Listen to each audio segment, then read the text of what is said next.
தைரியம், தில்லு, தன்னம்பிக்கைகள் என்ன இங்கே தானே தொடறாங்க. ஏன்? இருதயம் ஸ்ட்ராங்கா இருந்தா தைரியம், தன்னம்பிக்கை, தில்லு எல்லாமே வரும். இப்ப யாருக்காவது இருக்குதா? யாருக்குமே இல்ல. ஏன் இல்லைன்னா யாரும் கசப்பு துருப்பு சாப்பிடுறது இல்ல. கசப்பு துருப்பு யாரெல்லாம் சாப்பிடுறீங்களோ பிபியும் கிடையாது, எந்த விசக்கடி கடிச்சாலும் அதுவே குணமாயிட்டு போயிடும். பாம்பு கடிச்சா என்ன பண்ணுன்னு கேட்டீங்கன்னா, பாம்பு கடிச்ச அடுத்த நிமிஷம் வேப்பிலை தூக்கி வாயில போட்டு சாப்பிட்டு பாருங்க, வேப்பலை கசக்காது. அப்ப என்ன அர்த்தம்? உங்க நாக்கு உங்ககிட்ட ஆன்டிபயோட்டிக் எல்லாம் கேட்கல, கசப்புங்கிற சுவையை கேட்குது. அதை கொடுத்து பாருங்க, வேப்பிலையை சாப்பிட்டே இருங்க, சாப்பிட்டே இருப்பீங்க, கேட்டுக்கிட்டே இருக்கும், கசக்காது, திடீர்னு கசக்கும். அப்ப என்ன அர்த்தம்? உங்க உடம்பு பாம்பு விஷத்தை முடிச்சிருச்சு, அதனால போதும்னு சொல்லுதுன்னு அர்த்தம். உயிர் போகாது, பயப்படாதீங்க. உடனே பாம்பு கடிச்சுன்னு வேப்பிலை சாப்பிட்டு உட்கார்ந்துருக்காதீங்க, ஆஸ்பத்திரிக்கு போங்க. இது ஒரு ஃபர்ஸ்ட் எய்ட். அட்லீஸ்ட் ஆஸ்பத்திரி போற வரைக்கும் என்ன எவ்வளவு விஷம் இருக்குன்னு தெரியாது. ஆஸ்பத்திரி போற வரைக்கும் நீங்க என்ன பண்ணுங்க, வேப்பிலை கிடைக்கலையா, பாவக்காய், கசப்பான ஒரு பொருளை உடனே எடுத்து வாயில போட்டு சாப்பிட்டீங்கன்னா, அந்த கசப்பு தெரியலன்னா உடனே அதே பொருளை சாப்பிட்டே இருந்தீங்கன்னா ஃபர்ஸ்ட் எய்ட். ஆஸ்பத்திரி போற வரைக்கும் உங்களை நீங்க காப்பாத்திக்கலாம். இப்ப சொல்லுங்க, கசப்பு துருப்பு நாமளே சாப்பிடறது இல்ல, இனிப்பு சக்கரை நோய் வந்துடும் பயந்துட்டு சாப்பிடறது இல்ல, வந்தவங்க சாப்பிடறது இல்ல. உப்பு சாப்பிடாதீங்க, பிபி வந்துடும், சரி அதை விட்டுறலாம். புளி கம்மி பண்ணிக்கிங்க, மூட்டு முழங்கால் வலிக்கும். எங்க இருக்கிறதே 6 சுவை, 6 சுவையை ஒவ்வொரு காரணம் சொல்லி சாப்பிட வேண்டாம்னு சொன்னா, சரி யாராவது எந்த சுவையை சாப்பிடணும்னு சொல்லியிருக்காங்களா? அப்போ சப்போட்டா பழத்துல இனிப்பு கொடுத்த கடவுள் பைத்தியக்காரன், இனிப்பு சாப்பிடக்கூடாதுன்னு சொல்ற டாக்டர் எல்லாம் புத்திசாலியா? யோசிச்சு பாருங்க, இருக்கிறதே 6 சுவை, எந்த உணவு எடுத்தாலும் அதுதான் இருக்குது. அப்ப எல்லாத்தையும் சாப்பிடக்கூடாதுன்னு சொன்னா இதைத்தான் சாப்பிடுறது. மாத்திரை மட்டும் அள்ளி அள்ளி சாப்பிட்டுக்குங்க, அதுக்கெல்லாம் டயட் கிடையாது, சுவைக்கு மட்டும் டயட். புரிஞ்சுக்குங்க, எந்த சுவையையும் எந்த மருத்துவரும் சாப்பிடக்கூடாதுன்னு சொன்னாங்கன்னா தவறான கான்செப்ட். எந்த நோய்க்கும் எந்த சுவையும் சாப்பிடக்கூடாதுன்னு ஒரு சட்டமே கிடையவே கிடையாது. அப்ப என்ன பண்ணலாம், எப்படி சாப்பிடலாம்னு கேட்டீங்கன்னா, நீங்க இனிப்பு எடுத்து வாயில போடுங்க, பிடிக்கும் சாப்பிடுங்க. 2வது இனிப்பு வாயில போடுங்க, பிடிக்குது. 3வது இனிப்பு வாயில போடு, திகட்டுது இல்லைங்களா, திகட்டினதுக்கு அப்புறம் சாப்பிட்டீங்கன்னா நோய் வரும். இதான் சப்ஜெக்ட். அதே மாதிரி உப்பு அள்ளி போட்டு சாப்பாடு கலை கொடுக்குற, சாப்பிட முடியல, அதை சாப்பிடக்கூடாது. ஆனா நம்ம என்ன பண்றோம், உப்பு கம்மியா சாப்பிட்டு இருக்கோம். கேட்டா உப்பு சாப்பிட்டா நோய் வரும், உப்பு தான் உடம்ப காப்பாத்திட்டு இருக்கோம். புரிஞ்சுக்குங்க, உங்க தட்டுல என்ன பண்ணுங்க, தட்டுல அந்த காலத்துல என்ன பண்ணுங்க, இலையில உப்பு வச்சிருவாங்க, அளவு உப்பு போட்டுருவாங்க. முதல் வாய் எடுத்து சாப்பிட்டுட்டு உப்பு பத்தலைன்னா நாம உப்பு எடுத்து போட்டு கலக்கி சாப்பிடணும். இதுதான் கான்செப்ட். இப்ப நம்ம உப்பு சேர்த்திக்கிறதே இல்ல. அம்மா என்ன சமைச்சு வச்சிருக்காங்களோ, வீட்டுல என்ன சமைச்சு அப்படியே சாப்பிடுறோம், உப்பு யாரும் போட்டுக்கிறது இல்ல. புரிஞ்சுக்குங்க, உங்க சாப்பாட்டுல எடுத்து வாயில போட்ட உடனே உங்களுக்கு பிபி இருந்துட்டு போகுது, ஆஸ்மா இருந்து, அதெல்லாம் வேற. உங்க சாப்பாட்டுல வாயில சாப்பாடு போட்ட உடனே உப்பு கொஞ்சம் போட்டா சந்தோஷமா இருக்கணும்னு தோணுச்சுன்னா அளவா போட்டு உங்க நாக்கு கேட்கிற அளவுக்கு உப்பு போட்டு சாப்பிட்டா தான் எல்லா நோய் குணமாகும். தயவு செய்து உங்க சாப்பாட்டு மேல தேவையான அளவு உப்பு சேர்த்துக்குங்க. உப்பு அதிகமா சாப்பிட்டா தான் நோய். புரிஞ்சுங்க, யாரும் அதிகமா சாப்பிட முடியாது. நாம என்ன பண்றோம், எல்லா சுவையும் கம்மியா சாப்பிட்டு இருக்கிறோம், அதிகம் யாரும் சாப்பிட முடியாது. உப்பு அதிகமா போட்டு வாயில போட்டு சாப்பிட முடியுமா? நாம என்ன பண்ணுவோம், சாப்பாடு சாப்பிட்டு பார்த்துட்டு உப்பு கம்மியா இருக்கு சொன்ன உடனே அம்மா என்ன பண்ணுவாங்க, மொத்த சாம்பார்ல உப்பு போடுறாங்க. அது தப்பான கான்செப்ட். எனக்கு என் கிட்னிக்கு அதிக வேலை கொடுத்தா நான் உப்பு அதிகமா சாப்பிடுவேன். இப்ப நிறைய தண்ணி குடிச்சிருக்கேன். இன்னைக்கு மத்தியானம் நான் சாப்பிடும் பொழுது எனக்கு சாதாரண சாப்பாடுல சாப்பிட்ட உப்பு பத்தாது, கொஞ்சம் உப்பு அள்ளி போட்டு சாப்பிட்டா சந்தோஷமா இருக்கும். நாளைக்கு ஒரு வேளை மீட்டிங் பேசல, அன்னைக்கு சாதாரணமா சாப்பிடுவேன். புரிஞ்சுக்குங்க, அவங்கவங்க உறுப்புல என்னென்ன உறுப்புக்கு எவ்வளவு வேலை தரீங்களோ அந்தந்த சுவையை நாக்கு கேட்கும். தயவு செய்து மனசுக்கு பிடிச்ச மாதிரி சாப்பிடுங்க. அந்த காலத்துல, இந்த காலத்துலயும் சரி, கர்ப்பமா இருக்கும்போது என்ன சொல்றாங்க, அந்த பெண்களுக்கு மனசுக்கு பிடிச்ச மாதிரிலாம் வாங்கி கொடுங்க, நோய் நல்ல குழந்தை பெத்துக்குவாங்க சொல்றாங்க இல்லையா? நீங்க நினைக்கிற மாதிரி அந்த பெண்கள் மனசுக்கு பிடிச்ச மாதிரி சாப்பாட்டை தேடி போகல, மனசுக்கு பிடிச்ச மாதிரி சுவையை தேடி போறாங்க. கர்ப்ப காலத்துல இருப்பாங்க, எங்க இனிப்பு சாப்பிடணும்னு சொல்லுவாங்க, இவர் ஓடி போய் 1 கிலோ அல்வா வாங்கிட்டு வைப்பாரு, ஒரு பீஸ் வாயில போட்டு போதுன்னு ஒதுக்கிடுவாங்க. இவர் இருந்துட்டு 1 கிலோ வாங்கிட்டு வந்து நீ சாப்பிடவே இல்லை, அவங்க நாக்கு போதுன்னு சொல்லிடுச்சு, நிறுத்திட்டாங்க, முடியாது. அதுக்கப்புறம் கசப்பு சாப்பிட்டு இருப்பாங்க, ஒரு டப்பா விட மாட்டாங்க, எல்லா டப்பாவும் உடச்சு உள்ளுக்குள்ள சாப்பிட்டே இருப்பாங்க. புரிஞ்சுக்குங்க, அவங்க தேடுறது உணவை இல்லை, அதுல இருக்கிற சுவைய. ஏன்னா எந்தெந்த உறுப்புகள்லாம் சேர்ந்து அந்த குழந்தையை உருவாக்கிட்டு இருக்குதோ, இப்ப எந்த உறுப்பு வேலை செய்யுதோ அந்த சுவையை நாக்கு கேட்கும். மனசுக்கு பிடிச்ச மாதிரி கர்ப்பமா இருக்கிற குழந்தை அந்த பெண்ணுக்கு வாங்கி கொடுத்தீங்கன்னா நல்ல குழந்தையா பிறக்கும்னு சொல்றது எப்படி உண்மையோ அதே மாதிரி யாருக்கு எந்த நோய் இருக்கோ நீங்க பிடிச்சிக்கங்க. நீங்க கர்ப்பமா இருக்கிற ஒரு அம்மா மாதிரி நினைச்சுக்கிட்டு மனசுக்கு பிடிச்ச மாதிரிலாம் சாப்பிட்டாதான் நோய் குணமாகும், இல்லைன்னா குணமாகாது. ஏங்க, ஒரு டாக்டர்கிட்ட போயிட்டு மனசுக்கு பிடிச்ச மாதிரி சாப்பிட கூட முடியலன்னா எதுக்குங்க டெக்னாலஜி டெவலப் ஆயிருக்குது, என்ன சயின்ஸ் கண்டுபிடிச்சாங்க யோசிச்சு பார்க்கல யாருமே. புரிஞ்சுக்குங்க, சுவையை சாப்பிடக்கூடாதுன்னு சொல்றதுல எந்த ஒரு காரணமும் கிடையாது.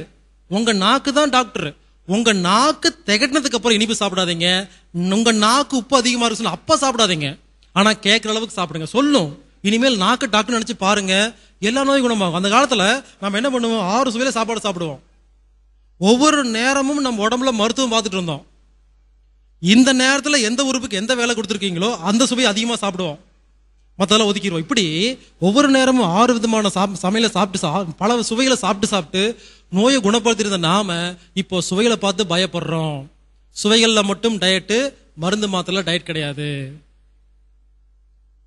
புரிஞ்சுக்குங்க. தயவு செய்து இனிமேல் எந்த சுவையும் ஒதுக்காதீங்க, நாக்கு ஒதுக்குனா தவிர. இது வரைக்கும் நான் பேசுறது மருத்துவம் இல்லைங்க, இப்பதான் நான் மருத்துவம் ஆரம்பிக்க போறேன். இது வரைக்கும் நான் என்ன பேசியிருக்கிறேன்னா, நான் எடுத்தோன்னு வந்துட்டு எப்படி சாப்பிட்டா கேன்சர் குணமாகும் சொன்னா யாருக்கு புரியாது.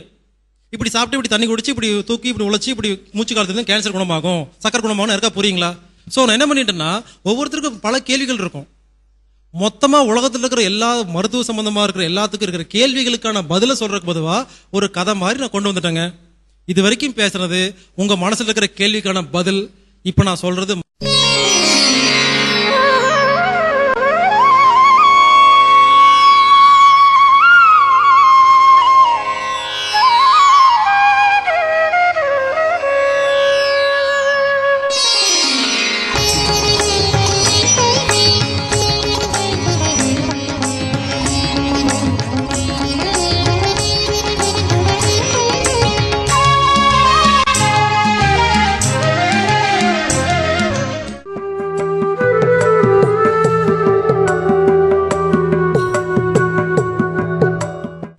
முதல் பாயிண்ட்.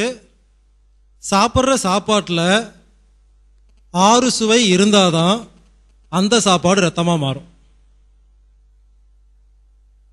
பொதுவாக பாருங்க, நம்ம எப்படி சாப்பிட்றோம், சாப்பிட்ற சாப்பாட்டில் உப்பு, புளி, காரம் இருக்கு. இது நான் சொல்றது இந்த நாட்டில் இனிப்பு, துவர்ப்பு, கசப்பு நம்ம சேர்த்திக்கிறது இல்லை.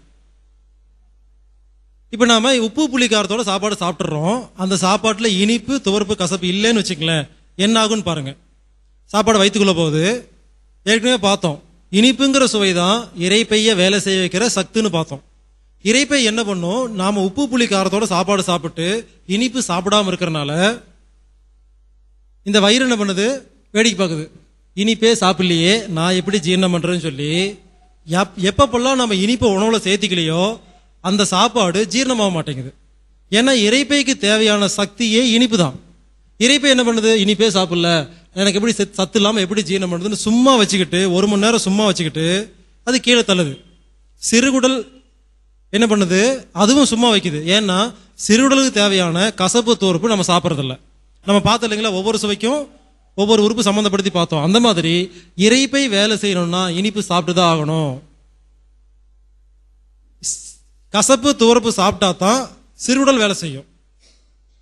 நாம சாப்பாட்டில் கசப்பு, துவர்ப்பு சேர்த்திக்கிறதே இல்லை, இனிப்பு சேர்த்திக்கிறது இல்லை. நான் சொல்றது இந்த காலகட்டத்தில் இப்ப இருக்கிற ஊர்ல, ஒவ்வொரு நாட்டில் வேற வேற சுவை சேர்த்திக்காம இருப்பாங்க. நம்ம தமிழ்நாடுன்னு வச்சுங்களேன். அப்போ இறைப்பை என்ன பண்ணுது, இனிப்பு சாப்பிடலையேன்னு சொல்லி அது ஜீரணம் ஒழுங்கா பண்ணாம கீழே அனுப்பிச்சு, சிறுகுடல், பெருங்குடல் அதுவும் கசப்பு, துவர்ப்பு இல்லாதனால அதுவும் ஜீரணம் பண்ணாம கீழே அனுப்பிச்சு நம்ம சாப்பிட்ற சாப்பாடு பொதுவா மலமா போயிட்டு இருக்கு. இந்த ஹோட்டல்ல பாருங்க, ஹோட்டல்ல போய் சாப்பிடுவீங்க, ஒரு திருவிழா, காது குத்து, கல்யாணம், இன்னைக்கு பாருங்க இனிப்பு கொஞ்சம் வச்சாங்க. ஆனால் வீட்டில் பொதுவாக சாப்பிடும்போது இனிப்பு சேர்த்து சாப்பிட மாட்டோம். அப்போ எப்பப்பெல்லாம் நம்ம ஒரு திருவிழாக்கு ஒரு விசேஷத்துக்கு போறோமோ அங்கே மட்டும் எல்லா சுவையிலும் வச்சிருப்பாங்க, நம்ம கடற்கடன் சாப்பிட்ருவோம். அன்னைக்கு சந்தோஷமா இருக்கும். நம்ம நினைச்சுக்குவோம் ஏதோ திருவிழாக்கு வந்திருக்கிறோம், ஒரு கல்யாணத்துக்கு வந்திருக்கோம், சந்தோஷமா இருக்கணும். கிடையாது. எப்பப்பெல்லாம் 6 சுவையில சாப்பாடு சாப்பிட்றோமோ அப்போ அந்த சாப்பாடு ரத்தமா மாறுறது, நல்ல சக்தி கொடுக்கறதுனால நமக்கு தெம்பா இருக்குது. யோசிச்சு பாருங்க, அந்த காலத்துல எல்லாம் விருந்து அப்படின்னா அறுசுவை உணவுன்னு சொல்லுவாங்க. பழைய காலத்து படத்திலேயே அறுசுவை உணவு சாப்பிட்டேன் அப்படின்னு சொல்லுவாங்க. அப்போ நம்ம முன்னோர்கள் ஒரு சயின்டிஸ்ட், அவன் கண்டுபிடிச்சு வச்சிருக்காங்க, 6 வகையான சுவையில அறுசுவை உணவு சாப்பிட்டா அந்த சாப்பாடு மருந்தா வேலை செய்யும். இல்லைன்னா யோசிச்சு பாருங்க, சாப்பாட்டுக்கு முன்னால அறுசுவைங்கிற வார்த்தை வர வேண்டிய அவசியம் இல்லை. அப்போ அறுசுவை உணவு சாப்பிட்டா நம்ம உடம்புல இருக்கிற எல்லா உறுப்புக்கும் தெம்பு கிடைக்கிறதுனால அந்த சாப்பாடு ரத்தமா மாறும். ஒரு கார் கம்பெனி இருக்குது, 12 செக்ஷன் இருக்கு, இன்ஜின், சேஸ், அப்பல், சரி, டிங்கரிங், பெயிண்டிங் சொல்லி கடைசியா ஒரு கார் வெளியே வருதுன்னு வச்சுங்களேன். இந்த 12 செக்ஷனும் ஒரே நேரத்தில் வேலை செஞ்சாதானே அந்த கார் உருவாக்க முடியும். ஒருவேளை டயர் கம்பெனிக்காரங்க வேலை